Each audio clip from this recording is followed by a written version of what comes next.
Chapter 13 of The Turn of the Screw, by Henry James. This recording is in the public domain. It was all very well to join them, but speaking to them proved quite as much as ever an effort beyond my strength.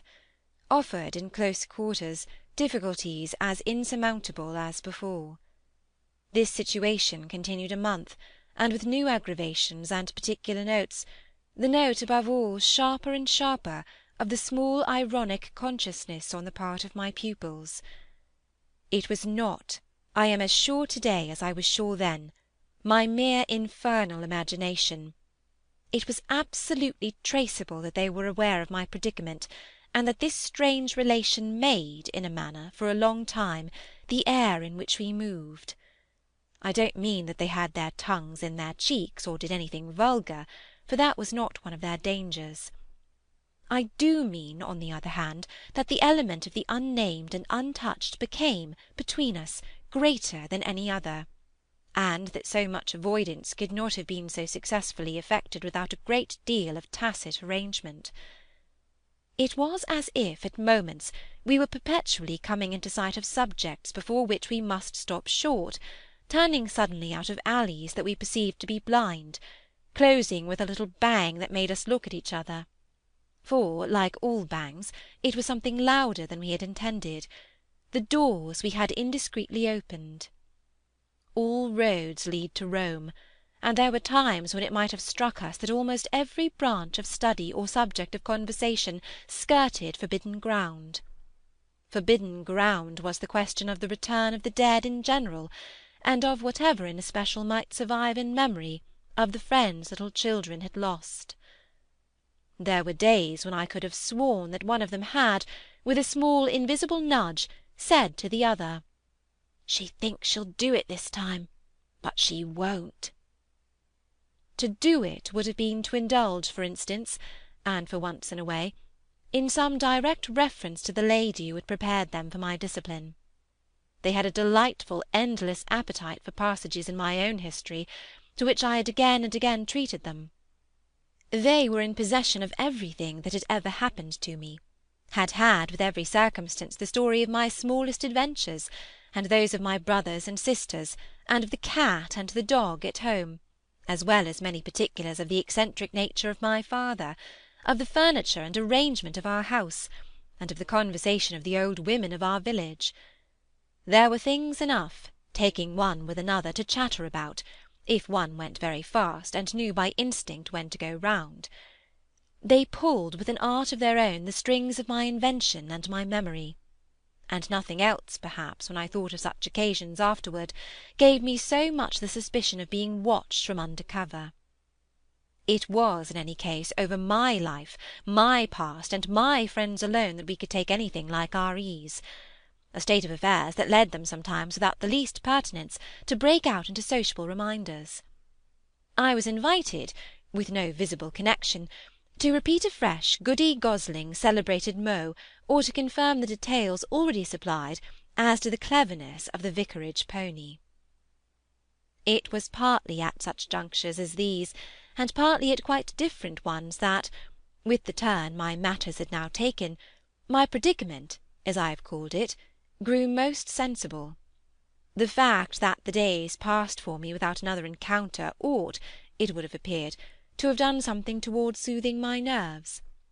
Since the light brush, that second night on the upper landing, of the presence of a woman at the foot of the stair, I had seen nothing, whether in or out of the house, that one had better not have seen. There was many a corner round which I expected to come upon Quint, and many a situation that, in a merely sinister way, would have favoured the appearance of Miss Jessel. The summer had turned, the summer had gone, the autumn had dropped upon Bly, and had blown out half our lights. The place, with its grey sky and withered garlands, its bared spaces and scattered dead leaves, was like a theatre after the performance, all strewn with crumpled playbills.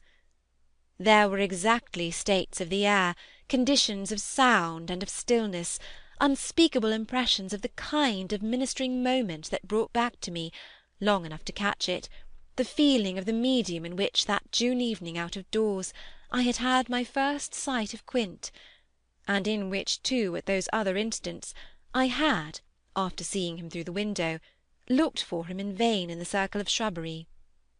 I recognised the signs, the portents; I recognised the moment, the spot.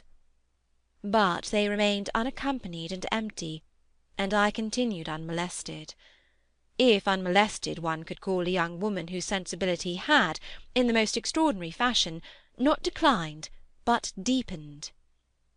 I had said in my talk with Mrs. Grose on that horrid scene of Flora's by the lake, and had perplexed her by so saying, that it would from that moment distress me much more to lose my power than to keep it.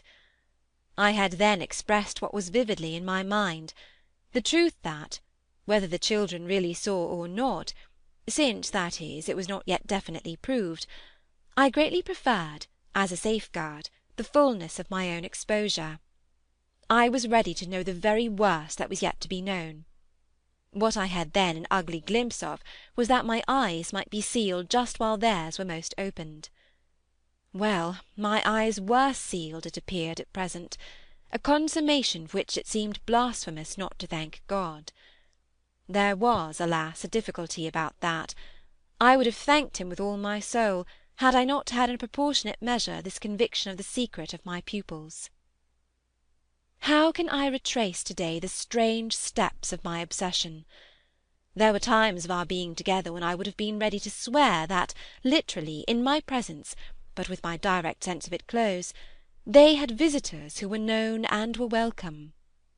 Then it was that, had I not been deterred by the very chance that such an injury might prove greater than the injury to be averted, my exultation would have broken out. "They're here, you little wretches!" I would have cried, "and you can't deny it now." The little wretches denied it with all the added volume of their sociability and their tenderness, in just the crystal depths of which, like the flash of a fish in a stream, the mockery of their advantage peeped up.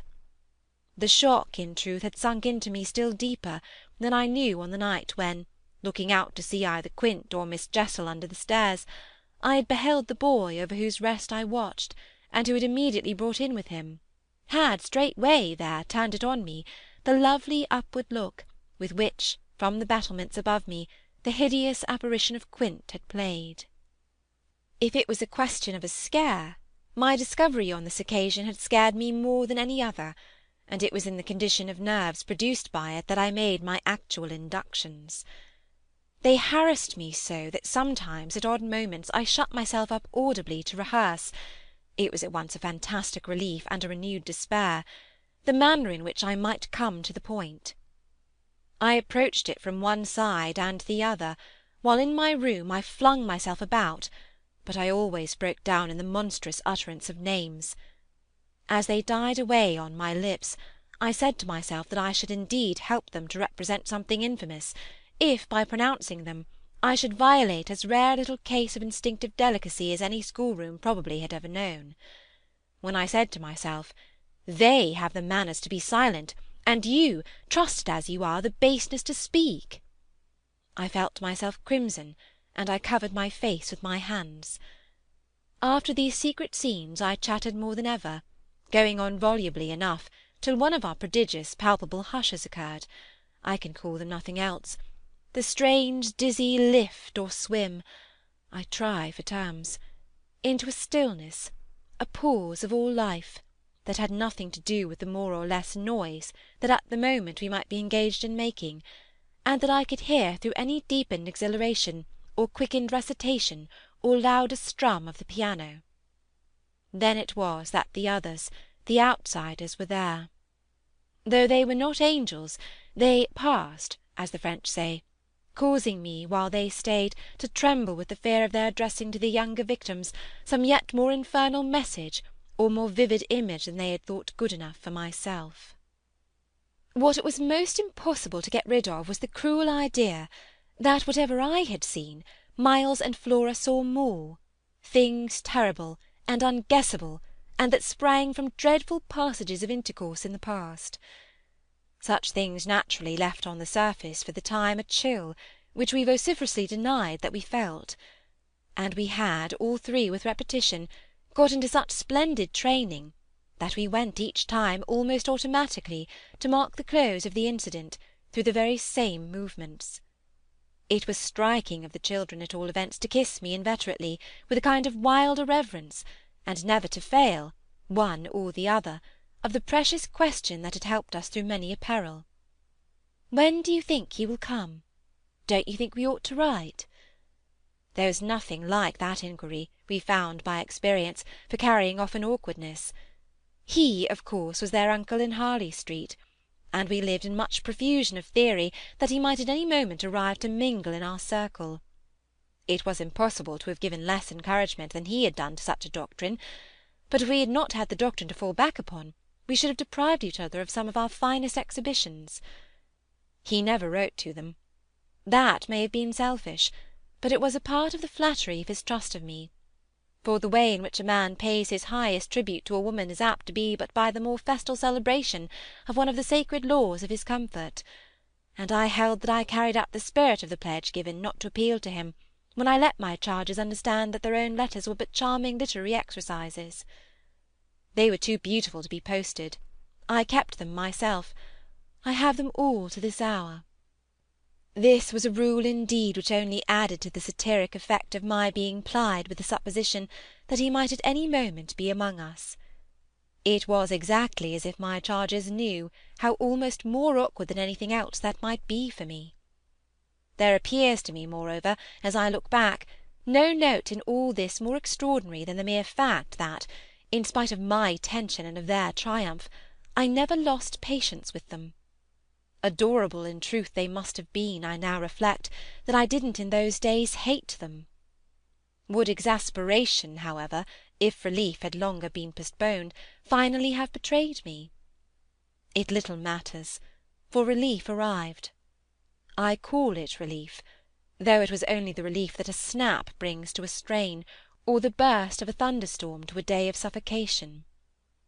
It was at least change, and it came with a rush. End of chapter 13.